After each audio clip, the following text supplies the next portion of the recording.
up there with, he had more security than the president when he showed up. Right. And it was like a bulletproof car and shit, I think. Like, 6ix9ine just leaked a private chat between him and Juice WRLD, and it's changing everything we thought we knew about their so-called feud. Juice WRLD just announced his album's coming out Friday. We love Juice WRLD. Love Juice WRLD. Yo, look, bro, all of these rappers I got messages with. Like, look what Juice WRLD said. This is one reason I respect Juice WRLD, right? What the messages reveal has fans questioning years of headlines and the truth behind their connection. But there's more to this story, and I've uncovered every detail they never meant to surface. We love Juice WRLD. Love Juice WRLD. Yo, look, bro, all of these rappers I got messages with. Like, look what Juice WRLD said. This is one reason I respect Juice WRLD, right? Look what Juice WRLD said. And by the way, you were clowning Juice WRLD last time. I was clowning Juice WRLD. Look what he hit me with. This one I was clowning him. He messaged me. Look, Juice WRLD messaged me instead. Digital chaos. It started like all internet wars do, loud, confusing, and entirely unnecessary. In the golden age of SoundCloud supremacy, Juice WRLD and Tekashi 6ix9ine stood on opposite poles of chaos. One was heartbreak in human form, the other a walking rainbow apocalypse. Together, they defined a generation addicted to attention, energy drinks, and viral beef. But in 2018, the internet's favorite troll met a melodic prodigy from Chicago, and what began as a joke spiraled into one of hip-hop's weirdest feuds. they're like, he used a hard ER. Fuck, nigger. Juice WRLD, the kid who could freestyle pain into poetry, didn't seem like the type to get tangled in clownery. Yet there he was, mid-show, dropping a casual fade to 6ix9ine that sent Twitter into a frenzy. Fans filmed it, memed it, and within hours, 6ix9ine had responded with that signature passive-aggressive venom. Part comedy, part chaos. Don't diss me for clout, he warned, before threatening to follow the girl who broke your heart. It was classic Tekashi. Half threat, half skit, and 100% viral. I still see the shadows in my room. Can't love the love that I gave you. It's the love that I love and I hate you. And I cannot replace you, so I must replace you. Oh, easier said than done. Why the why? Instead of my head. People were stunned.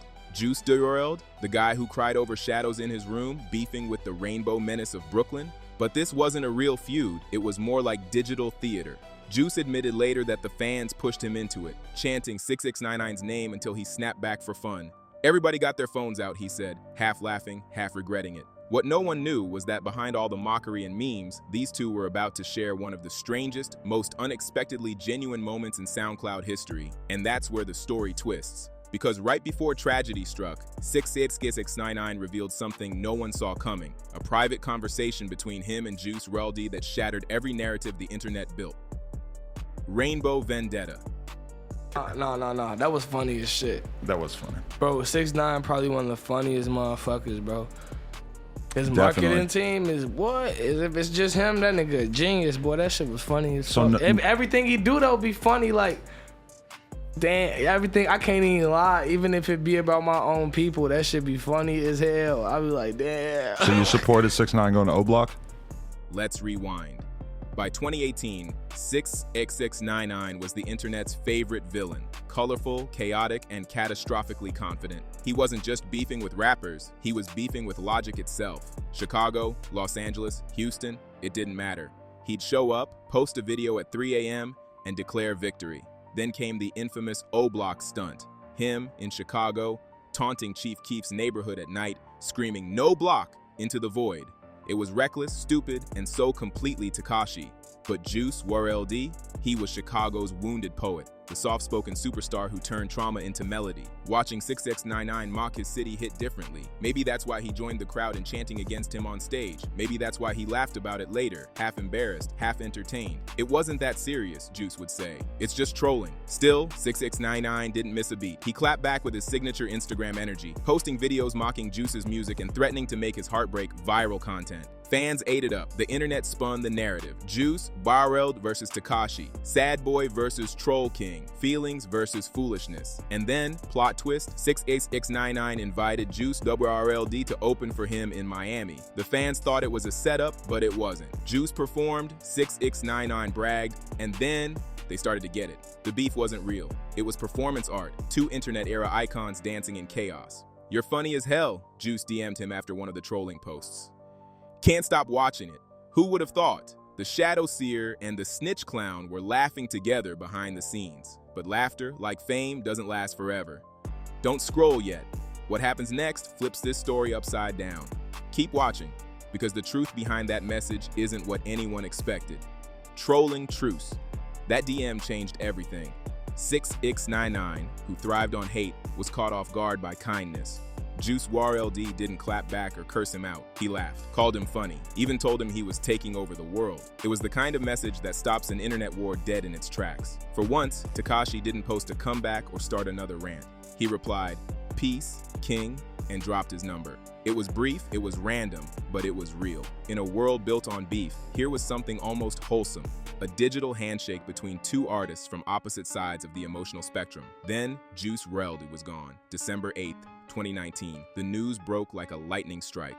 6ix9ine was still locked up, facing federal charges when he heard. The same kid who once trolled the whole world didn't post a meme this time. He went silent. Later, after his release, he shared that final conversation publicly.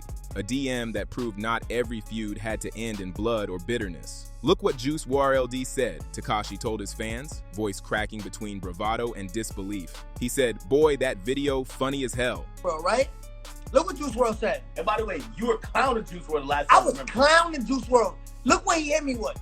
This is when I was clowning him. He messaged me. Look, Juice WRLD messaged me and said, "You showed that really, because it might be flipped on this." He said, "Boy, that video funny as hell. I can't stop watching it." By the way, that's a video where you're I was clowning him. The internet froze. This was 6ix9ine, the eternal troll, sounding human. The private chat wasn't just a leak, it was a mirror. It showed what could have been, a friendship born out of irony, humor, and mutual understanding. Two artists who played different roles in the same circus, unknowingly standing on the same crumbling stage. But of course, this is hip-hop. Peace never trends for long. No, because you heard you just said it's a troll. Like, that shit funny. Like, if you take offense, you got it worked. Yeah. You're sitting looking at that bitch like, oh, it's like, nah, bro, that shit funny as fuck. It ain't shit, serious. It wouldn't be no internet videos or anything. Shit was serious. Snitch fallout. When 6ix9ine got out of prison in 2020, he didn't just come home. He came back swinging. Instagram lives, rants, Gooba, his usual symphony of chaos. But when he talked about Juice WRLD, the tone shifted. He wasn't clowning, he wasn't bragging, he was reflecting. "Why wait till someone dies to show love?" he asked his followers. "Juice hit me when I was clowning him. He was real. Why nobody said that before?" The comment section went nuclear. Some called it genuine. Others said it was PR spin. But no matter how you felt about Tekashi, that chat with Juice cut through his noise. It showed something he never let fans see. Gratitude, vulnerability, respect. Still, old habits die hard. Not long after, Juice's unreleased track surfaced with a sly lyric. "First snitching in the kitchen. All these knuckins telling to the feds." It wasn't a direct diss, but the internet decided it was. Suddenly, everyone wanted a ghost feud, a battle between a living controversy and a fallen legend.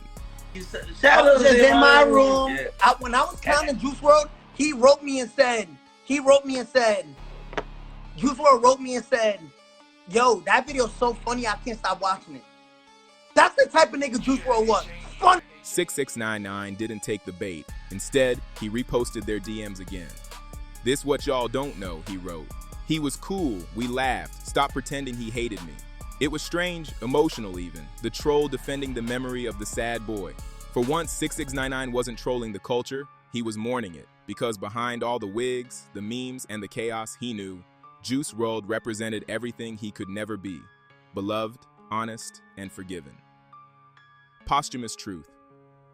By 2021, the leaked DM had become something of a hip-hop relic. Screenshotted, analyzed, memed, every fan had an opinion. Some said 6ix9ine was chasing sympathy. Others claimed he was finally showing respect. But underneath the noise, one fact remained unshakable. That last conversation changed how fans remembered them both. It wasn't about beef anymore. It was about humanity. Juice WRLD's final words to Tekashi weren't filled with hate or ego. They were light, funny, and oddly peaceful. "You taking over the world?" he'd said. Maybe it was sarcasm, maybe it was belief, but for 6ix9ine, it became a haunting echo, proof that not everyone wanted him to fall. Just go find the fucking shadows in your room, bro. Go find, because you do not want to beef with me, trust me. I will find the girl that broke your heart, and instead of fucking shadows in my room, I will have her pussy juice all over my shit, and I will post that shit. So please, just have fun. Positive vibes, right, guys? Let's just keep it like that. It's fucking Treyway, man. 8 for 8. As fans revisited their old interviews, the irony grew sharper. Juice once said in passing, 6ix9ine funny as hell, bro. Even if it's about my own people, I can't lie. It's funny.